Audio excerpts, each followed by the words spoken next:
KPBS On Demand is supported by the National Conflict Resolution Center. Geopolitics, a divisive election year, and strained budgets are all topics that can create tension in the workplace. NCRC can help workplace leaders navigate polarizing issues with the Culture, Communication, and Conflict Certificate. More at ncrconline.com. Good morning, I'm Debbie Cruz. It's Thursday, March 9th. We look into why some police officers who've committed misconduct haven't faced consequences. More on that next. But first, let's do the headlines.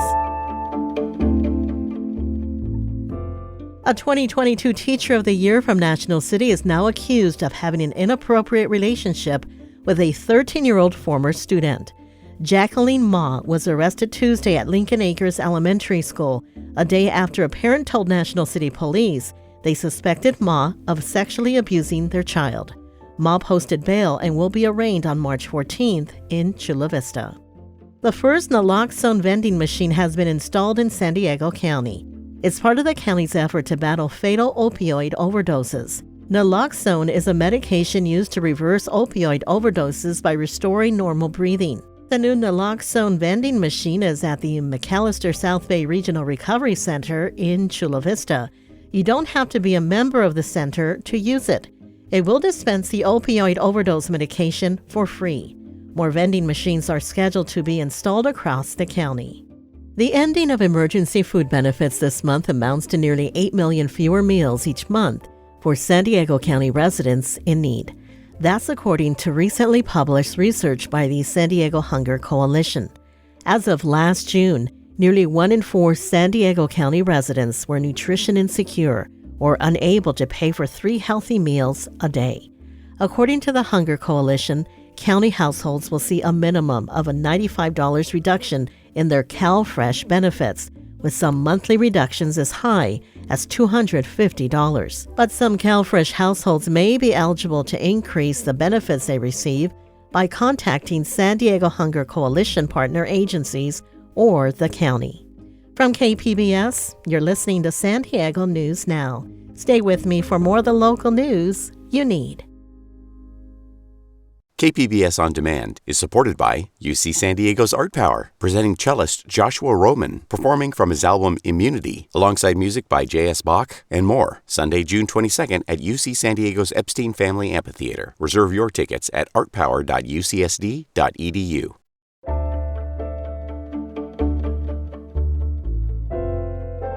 San Diego police have released almost 100 records of officer misconduct, but a third are missing what discipline the officers received. Reporter Gustavo Solis tells us about the impacts that could have. A warning, the story contains graphic sounds. In 2019, the San Diego Police Department's procedure for a carotid restraint was that they should be applied no longer than 15 seconds. In December of that year, Officer Dylan Fuston held one for 38 seconds. Police body camera shows another officer telling Fuston to stop, but he kept going. Go ahead, let him go. Go ahead, let him go. The man he stopped doesn't know why officers want him in handcuffs. Fuston doesn't introduce himself or tell the man why they want to question him. Stay right there. Stay right there. Turn around. According to police documents, the man tried to headbutt Fuston. Internal Affairs investigators said that Fuston's chokehold created a substantial risk for bodily injury. But we don't know if Fuston was disciplined at all. Earlier this year, the San Diego Police Department made 93 misconduct cases available to the public. Every case was investigated by Internal Affairs, and investigators concluded that officers did something wrong. But 1/3 of those cases, including Fuston's, don't have any disciplinary records. That doesn't actually mean that these officers were not disciplined. It just means we don't have the records. There are multiple reasons why the public doesn't have access to those records. Retired La Mesa Police Captain Dan Willis says that there may not be a paper trail because the punishment was not severe. That's the most reasonable explanation, is it was less than formally handled. Like maybe the guy had to take a class. Maybe he had to do some different training. Maybe he just got scolded by the lieutenant, and maybe there's a little infraction notice in his file. San Diego Police Captain Jeff Jordan oversees the records department. He didn't make anyone available for an interview, but he did respond to questions via email. Jordan says that the police department has different retention periods for different disciplinary actions. For example, the department keeps written warning for 2 years before deleting them. That explains missing discipline records for older cases, but not for newer ones. David Loy is the legal director for the First Amendment Coalition. He says another reason for missing records is that officers quit or retired before they got in trouble. Historically, that has been somewhat of a common loophole where officers might resign to avoid a finding or avoid some disciplinary sanction. Whatever the reason for the missing discipline, we know that Fuston left the force in 2022 and now works for the Sheriff's Department. It's unclear why he left and what, if any, disciplinary records the Sheriff's Department had access to. They say they checked personnel files and history from previous employers. This lack of accountability creates tension between the San Diego Police Department and communities of color. Abraham Jarvis has several open complaints against SDPD officers. He's only 18 years old and has already lost count of how many times he's been pulled over. I'll say approximately 14 to 15 times. It's gotten to the point that he's afraid to drive. I would take the freeway just to go get my little brother from my auntie's house because I didn't want to take the roads where they could pull me over, you know what I'm saying? So, overall, it's been tough. His mother, Evelia Jarvis, doesn't think the department is taking their complaints seriously. She also believes that her son would be safer from the police outside of San Diego. So Abraham is going to join the Army. When we discussed that, I just felt, I felt it was going to be safer for him to just get out of Southeast San Diego. Jarvis says it was a difficult decision to make.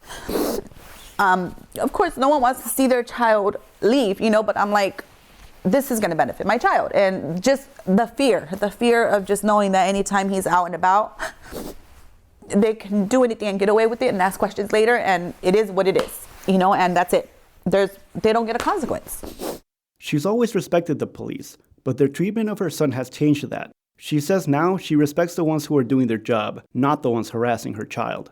Gustavo Solis, KPBS News. This story was reported with iNewsSource, an independent-funded nonprofit partner of KPBS.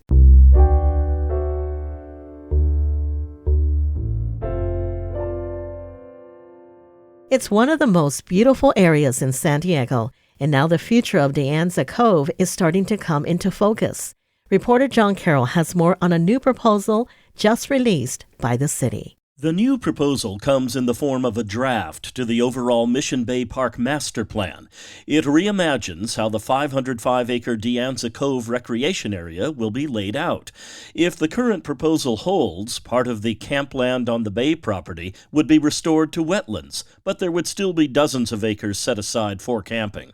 The major change from past plans is the addition and restoration of wetlands.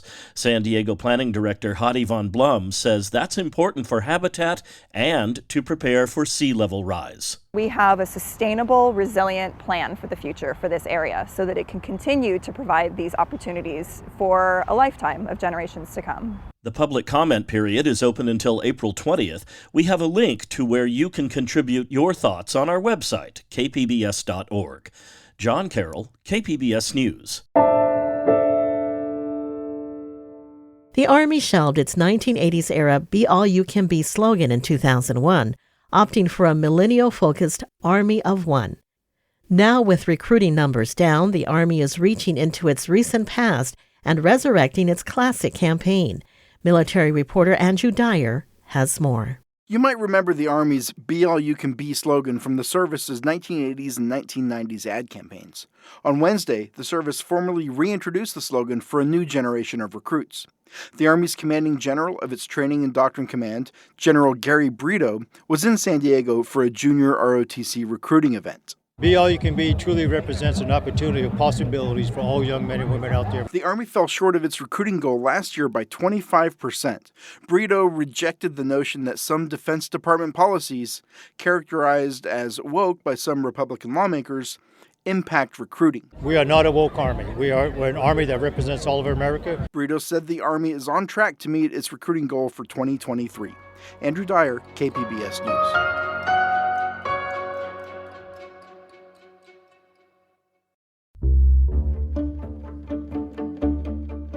Coming up, We have details on the San Diego Latino Film Festival as it marks a major milestone this year. We'll have that and more just after the break.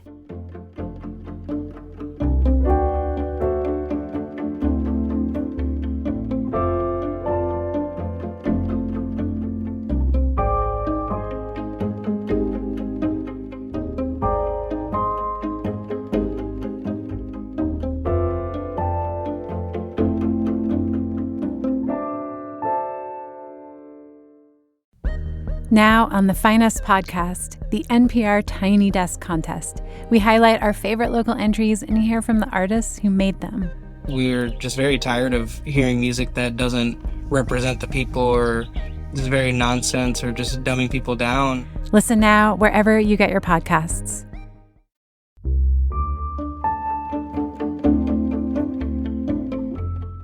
Next month, a new leader will take command of San Diego's Salk Institute.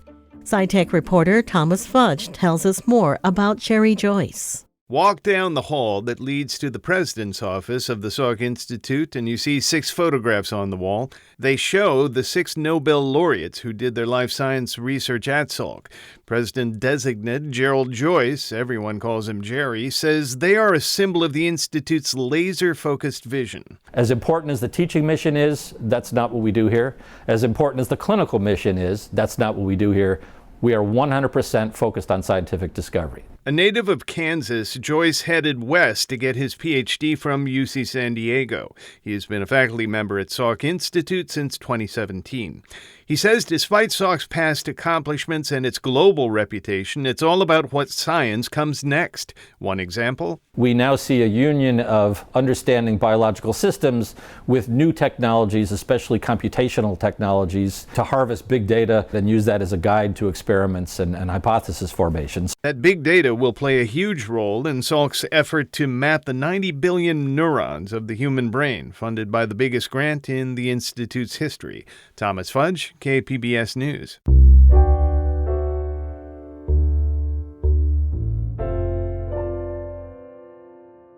International Women's Day was marked in San Diego with several events, including a downtown rally in support of women half a world away.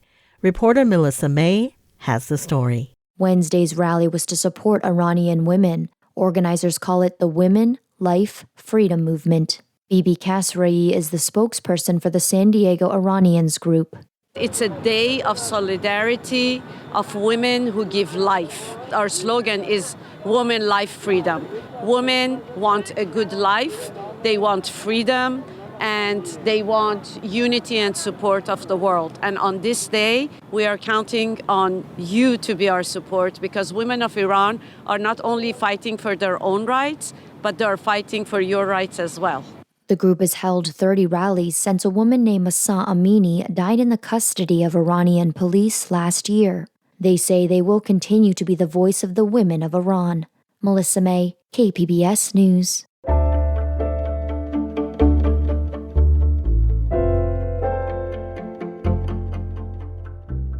The San Diego Latino Film Festival has a big birthday this month. It celebrates its 30th year of showcasing diverse Latinx voices from around the globe. It will be screening 160 films over 11 days at AMC Mission Valley and Digital Gym Cinemas starting today through March 19th. My colleague Beth Accomando previews the festival with its founder, Ethan Van Thillo, and exhibitions director, Moises Esparza. Ethan, the San Diego Latino Film Festival is on the eve of its 30th edition. So how does that feel in terms of how far you've gone? Super excited. You know, we can't believe it. It's been 30 years since I came to San Diego. I met with some students at UCSD, Voz Fronteriza, and I said, hey, let's organize a Chicano Film Festival. And they eagerly said, yes, of course, if you do all the work. And I said, yeah, sure, I'll do it. Started as a small student film festival, UCSD, SDSU, Centro Cultural de la Raza, UABC in Tijuana.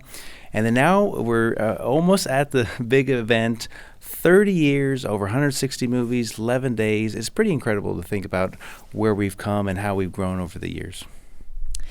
And not only has the festival grown, but talk a little bit about the changes you've seen just in terms of the kinds of film that you're getting from abroad and also from the United States. Yeah, I always tell this story, when I first started the film festival, I would call a filmmaker up and they would, call them in Mexico City, and then they would look in their closet and say, yeah, I got the 35 millimeter print in the closet. And so, yeah, it's available.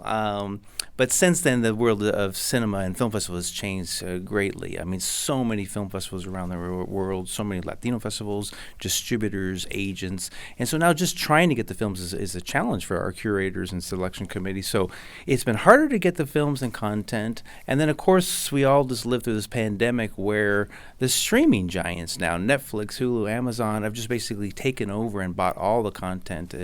And they unfortunately don't allow film festivals or smaller movie theaters to screen the films that we would like to screen always.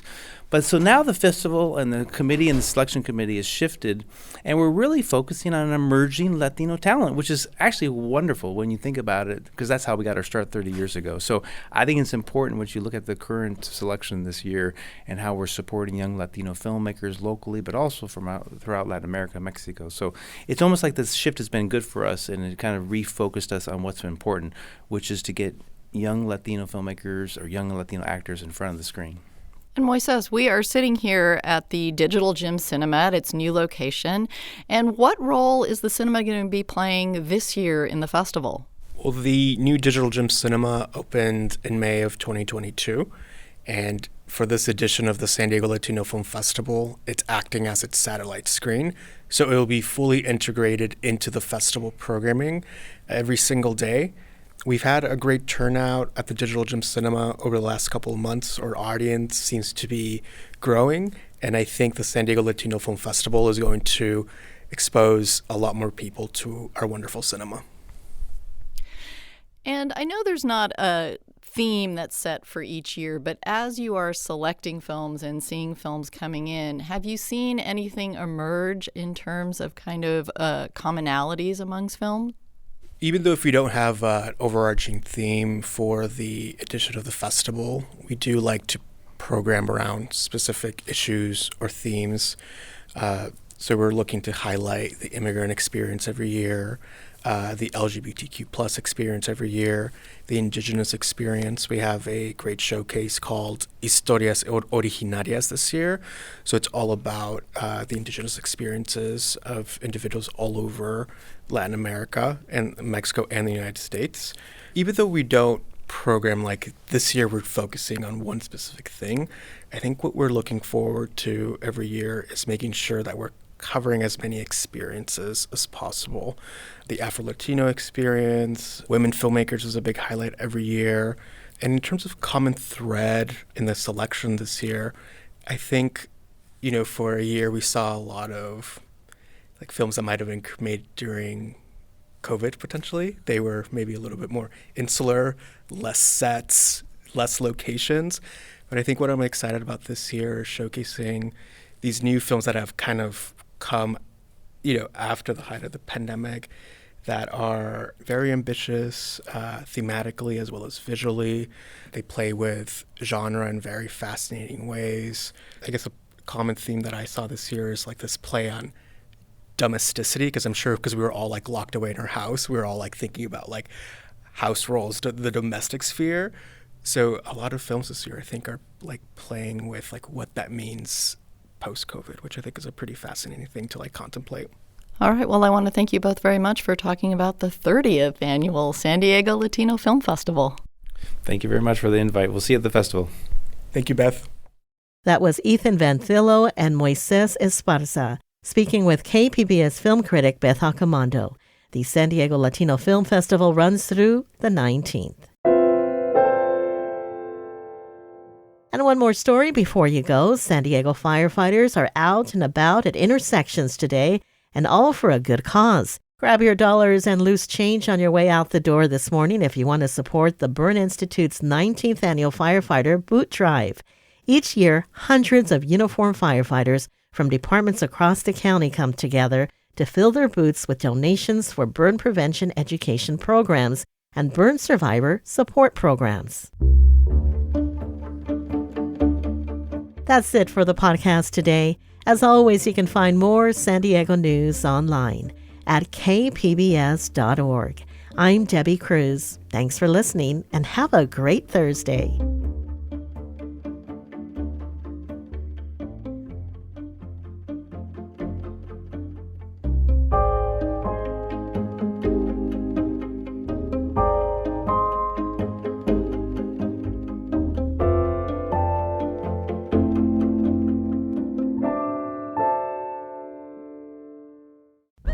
Now on the finest podcast, the NPR Tiny Desk Contest, we bring you the history of the concert series and the competition and hear from the artists behind our favorite local entries.